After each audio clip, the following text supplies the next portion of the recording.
ఎప్పుడు ఇంగ్లీష్ మాట్లాడమంటారు, మనం చూస్తే ఒక్క ముక్క కూడా రాదు. అవునా, మనకి ఇచ్చేది ఇంట్లో 2 రూపాయలు, అది సార్కే కట్టేసి మనమేం తింటాం ఇంకా. ఇది మనకొద్దు, దీనికి ఏదో ఒక పరిష్కారం చూపెట్టాల్సిందే. ఏం చేద్దాం? నాకు తెలిసిన ఒక స్వామి ఉంటాడు, పోదాం పద. స్వామి రోజు ఇంకా ఒక్క బేరము రాలా. అవును స్వామి.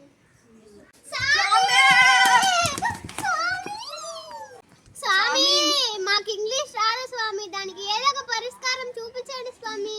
నేను చూపిస్తాను మీకు అది పరిష్కారం. ఇంగ్లీష్ అనే పేరు ఎట్లా వచ్చింది స్వామి? అది నాకే తెలిస్తే మీకు ఎందుకు చెప్పండి. నేను నాకు తెలుసు ఎందుకు ఇంగ్లీష్ అని పేరు వచ్చిందో. పిల్లలు పుట్టినప్పుడు ఇంగ్ అని ఏడుస్తారు కాబట్టి ఇంగ్లీష్ అని పేరు వచ్చింది స్వామి. ఇదేనేమో ప్రజెంట్ పర్ఫెక్ట్ టెన్స్ అంటాడు. నా దగ్గర ఎందుకు వచ్చా మీకు అంతా తెలిసినప్పుడు?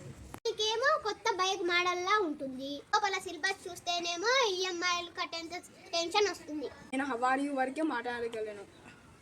అదృష్టవంతుడు నాయన. నేను హౌ ఆర్ యు అని చెప్పిన తర్వాత వాళ్ళు ఏం చెప్తారో అర్థం కాక థ్యాంక్ యూ అని చెప్పి వచ్చేస్తాను. ఇంగ్లీష్ డిక్షనరీ ఎందుకు స్వామి అంత పెద్దగా ఉంటుంది?